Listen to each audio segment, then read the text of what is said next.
sera là avec les deux professeurs. Bonjour, Pierre.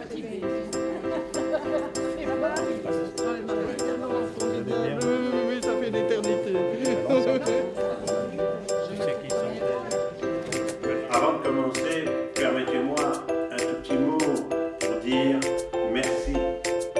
Merci au NEMA. Merci à son directeur qui est ici. Je suis très heureuse de voir que l'APNU fait tout ce travail, notamment ce travail auprès des jeunes, parce qu'il est absolument indispensable que l'on comprenne un peu mieux ce qu'est le fonctionnement des Nations Unies. Et c'est lui qui va animer cette deuxième partie. Je l'en remercie évidemment, tout à fait sincèrement et avec la conviction que ce sera passionnant. Moi, je suis convaincu qu'il faut entrer dans ce projet de l'APNU. Pourquoi ?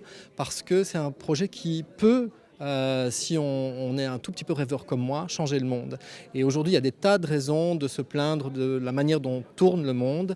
Je suis sûr que les enfants ont plein d'idées créatives, intelligentes, sensées, qui vont dans le sens justement d'un mieux vivre ensemble et qu'il suffit aujourd'hui de concrétiser dans le projet de l'APNU. Vaste programme que l'éducation à la citoyenneté. Alors, il faut participer parce que les droits humains, c'est fondamental, c'est plus actuel que jamais, parce que faire un projet avec tes copains, c'est fun, et parce qu'à la fin de tout ça, il y aura une grande fête. Alors vas-y, amuse-toi et rentre un projet. Ce que j'aurais à dire aux jeunes, c'est que si ce n'est pas vous qui vous intéressez à la question des droits de l'homme, c'est simple, personne ne le fera. C'est vous la génération de demain, c'est vous qui devrez porter les combats de demain et les luttes qui vont arriver. On est dans un retour où l'extrême droite revient en force. Et si la jeunesse n'est pas là pour contrecarrer ça, ben voilà, on peut compter finalement que sur vous, que sur la future génération. Voilà, je pense que moi, j'ai pas envie de changer notre jeunesse, j'ai envie de la faire entendre. Voilà. Responsable de NEMA, tu l'as dit aussi, dans un lieu qui est un lieu chargé de signification pour la population liégeoise et de signification sociale. Emparez-vous de ce texte, lisez-le, décortiquez-le, vivez-le.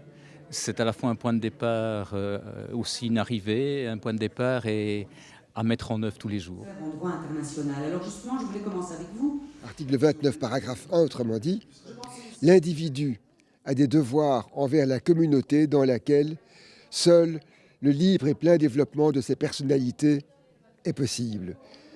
Fin de citation. Je crois que c'est quelque chose qui fait que tout le monde doit participer, et les jeunes en particulier, qui sont le moteur et l'action dynamique de demain dans cette campagne pour le 70e anniversaire de la Déclaration universelle des droits de l'homme. En revanche, le Conseil de sécurité, lui... Je voudrais présenter aux jeunes le meilleur ami qu'ils ont et qu'ils ne connaissent pas. C'est la Déclaration universelle des droits de l'homme. Ils ne savent pas qu'elle les accompagne au jour le jour et que sans elle, il y a beaucoup de choses qu'ils ne pourraient pas faire.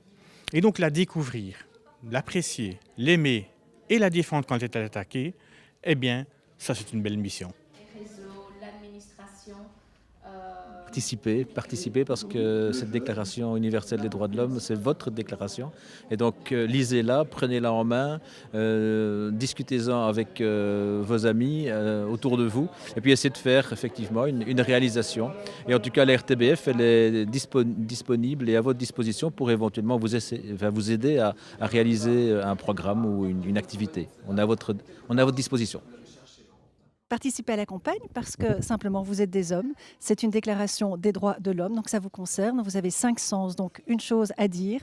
Lisez la déclaration, touchez la déclaration, sentez la déclaration, criez, dansez, dessinez la déclaration. Mais s'il vous plaît, emparez-vous de ce texte.